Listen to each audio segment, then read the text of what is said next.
Mr. Hunt, thank you so much for joining us. You all earned your bye week, you earned home field advantage, and everyone in this building expects to have these long seasons. But I'm curious what kind of gear shift you see your team do in the playoffs because they're so tried and tested in this kind of season. Yeah, well, it's been an incredible season. I want to compliment the guys on the work they did during the regular season, earning that bye, earning the number one seed, gave them a chance to rest up.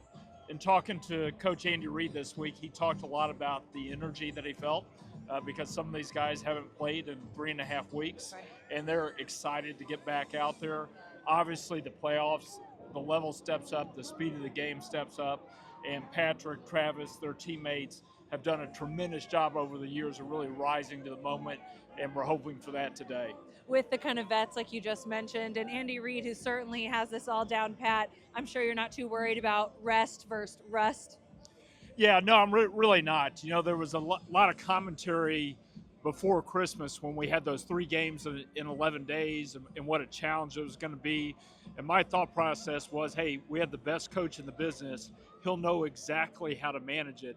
And he did a great job across those 3 games. And I would expect the same in this situation, which is the opposite. We've now had a lot of time between games, but Andy knows how to balance giving the players enough rest, but also keeping them sharp and hungry. So I think they'll be good to go. We mentioned just the consistent success here in Kansas City, but every year and every team has a different path here, right? And this season it was 11 comeback wins, 11 one possession wins. What has that told you about this year's squad? Yeah, you're right. Every year has a story, right? And none of them are really the same.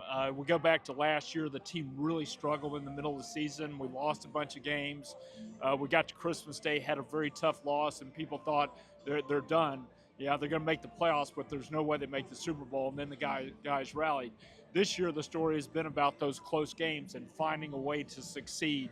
And I think it's just a testament to the experience that our veteran players have, like Patrick, like Travis, like Chris Jones.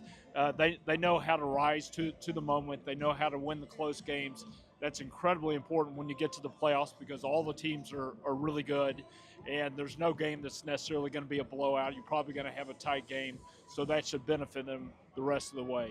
Something I know everyone else is talking about as well, but you probably don't want these guys behind us thinking too much about it, is the chance to make history, going for that three-peat, winning 3 straight Super Bowls, first team to do so in the Super Bowl era. So with all that on the line, I've just got to ask you, what does this mean to even be in the position to go for that with your family's legacy here in Kansas City? Yeah, well, the last 5 or 6 years have been unbelievable. Going back to Super Bowl 54, where we won that first Super Bowl in 50 years, and to think that we have a chance to go back to the Super Bowl again. In this case, if we did it and were able to succeed, it would be a three-peat. We'd have won 3 in a row, which has never been done in the National Football League. I think it's just a credit to Andy, his staff, and our veteran players. We just have a bunch of really special people, and we had this very special moment in time, and hopefully the guys are going to rise to the occasion. Well, it all starts shortly. Thank you so much for joining us. Absolutely, my pleasure. Thank you. Back to you, Neil.